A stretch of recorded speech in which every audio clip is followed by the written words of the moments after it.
एक महीना गुजर जाने के बाद अब 23 अगस्त को 5:47 पर वो पल आने वाला है जिसका इंतजार हम करोड़ों भारतीय कर रहे हैं, यानी हमारा चंद्रयान चांद की सतह पर उतरने वाला है। चांद की सतह पर उतरने के बाद चंद्रयान 3 का असली मिशन शुरू होगा। सब कुछ सही पाकर रोवर प्रज्ञान को एक सीढ़ी के जरिए चांद की सतह पर उतारा जाएगा।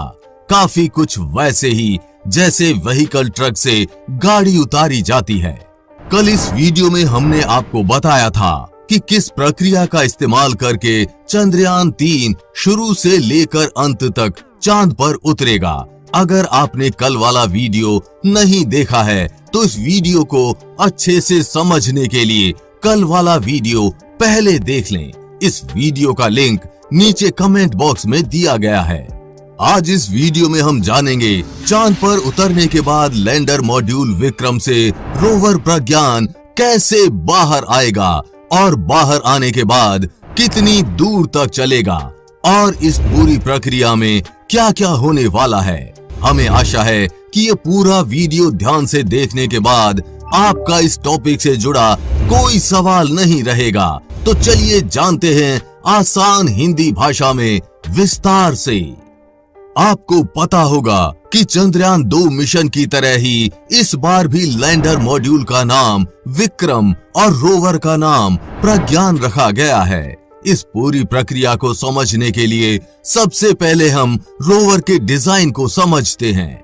रोवर को 14 अर्थ डेज के मिशन पीरियड के लिए ही इनिशियली डिजाइन किया गया है, यानी रोवर सिर्फ चांद पर 14 दिन ही काम करेगा, उसके बाद निष्क्रिय हो जाएगा।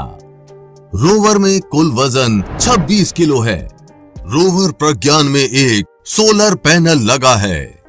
इसमें 2 नेविगेशन कैमरास लगे हैं, जिसका नाम इसरो ने नेविगेशन कैमरा लेफ्ट और नेविगेशन कैमरा राइट रखा है। इनको आप इसरो वैज्ञानिकों या फिर रोवर की 2 आंखें भी समझ सकते हैं।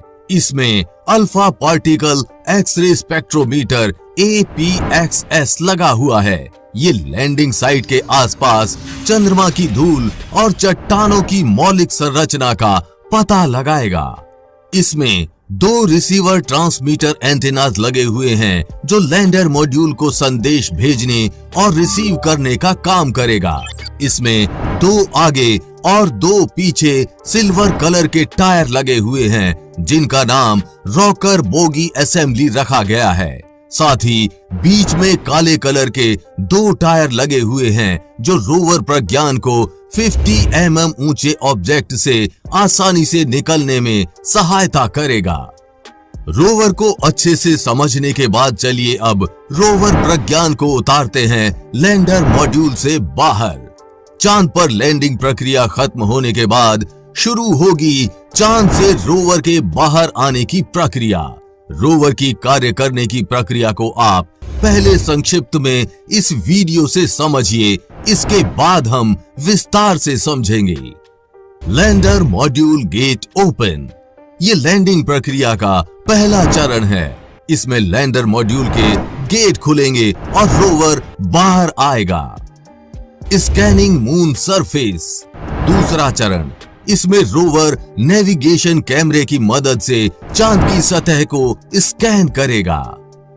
Sending data to ISRO centre, तीसरा चरण। इसमें रोवर फोटोज और वीडियोस को इसरो कमांड सेंटर को भेजेगा। मूवमेंट ऑन मून सरफेस, चौथा चरण। इसमें रोवर इसरो वैज्ञानिकों की कमांड पर चांद पर चलना शुरू करेगा। रिसर्च ऑन मून सरफेस, ये रोवर वॉकिंग प्रक्रिया का 5वां और आखिरी चरण है। इसमें रोवर चांद की जमीन पर रिसर्च करेगा। अब समझते हैं विस्तार से। इसरो से मिली जानकारी के अनुसार लैंडर मॉड्यूल से चांद पर उतर जाने के बाद चांद की सतह पर सब कुछ सही पाकर करीब 6 घंटे बाद रोवर प्रज्ञान लैंडर मॉड्यूल विक्रम से बाहर आएगा, वो भी इसरो वैज्ञानिकों की कमांड पर।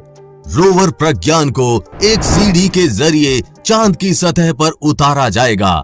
काफी कुछ वैसे ही जैसे किसी ट्रक से गाड़ी उतारी जाती है। लैंडर मॉड्यूल से निकलते वक्त ही रोवर प्रज्ञान के सोलर पैनल्स खुल जाएंगे और काम करना शुरू कर देंगे। चांद की सतह पर रोवर लैंड करते ही अपनी दोनों आंखें यानी नेविगेशन कैमरा लेफ्ट और नेविगेशन कैमरा राइट के माध्यम से चांद की सतह और चारों ओर से स्कैन करेगा और फोटोज और वीडियोस इसरो को भेजेगा। इन फोटोज और वीडियोस के आधार पर इसरो वैज्ञानिक इसका एक 3D मैप बनाएंगे और इसी के आधार पर इसरो वैज्ञानिक रोवर के रास्ते को प्लान करेंगे। इस पूरे प्लान को इसरो वैज्ञानिक वापस चांद पर भेजेंगे और इस मैप के आधार पर रोवर को चलने की कमांड देंगे। इसरो वैज्ञानिकों की कमांड पर रोवर चांद की सतह पर आगे बढ़ेगा। साथ ही एक बात और जान लीजिए, जिसको जानकर आपको अपने भारतीय होने पर गर्व होगा। रोवर का पिछला पहिया इस तरह डिजाइन किया गया है कि ये आगे बढ़ने पर अपने पीछे चंद्रमा की सतह पर सारनाथ में अशोक की लाट से लिया गया भारत का राष्ट्रीय चिन्ह अंकित करेगा। इसका दूसरा पिछला पहिया इसरो का निशान प्रिंट करेगा, जो हमेशा के लिए चांद पर भारत की मौजूदगी का प्रमाण होगा।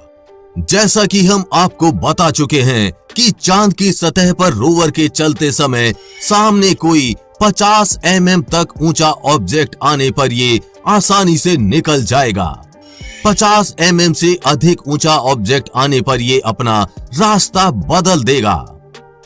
इसरो वैज्ञानिक की कमांड पर रोवर एक जगह रुककर लेजर किरणों की सतह तक भेजेगा। चांद की सतह पर रासायनिक तत्वों और मिट्टी, पानी के कणों जैसे प्राकृतिक संसाधनों को देखेगा। रोवर चांद की बनावट को लेकर हमारी जानकारी में महत्वपूर्ण इजाफा करेगा। रोवर में और भी कई उपकरण लगे हैं, जिसमें सिस्मोमीटर भी शामिल है, ताकि चांद के भूकंप को मापा जा सके। वैज्ञानिक इस तरह के परीक्षण से चांद की सतह के तापमान और वहां के वातावरण के अन्य तत्वों को जान सकेंगे। रोवर में spectropolarimetry of habitable planet Earth SHAPE भी लगा है, जिससे हमारे वैज्ञानिकों को चंद्रमा की कक्षा के छोटे ग्रहों और हमारे सौर मंडल के बाहर स्थित ऐसे अन्य ग्रहों के बारे में जानकारी इकट्ठा करने के लिए महत्वपूर्ण डेटा हासिल हो सकेगा, जहां जीवन संभव है। रोवर जो डेटा इकट्ठा करेगा उसे लैंडर के पास भेजेगा, जिसे लैंडर जमीन पर इसरो के कमांड सेंटर को भेजेगा। लैंडर के माध्यम से ही इसरो के वैज्ञानिक रोवर को कमांड भेज सकेंगे। चंद्रमा की सतह पर परीक्षण के दौरान रोवर प्रज्ञान लैंडर से 500 मीटर से ज्यादा दूरी पर नहीं जा सकेगा।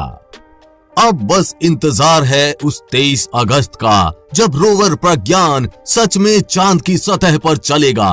रोवर प्रज्ञान के बारे में ये जानकारी आपको कैसी लगी, हमें कमेंट बॉक्स में लिखकर जरूर बताएं। चंद्रयान 3 की चांद पर लैंडिंग प्रक्रिया के वीडियो का लिंक नीचे कमेंट बॉक्स में दिया गया है, देखना ना भूलें।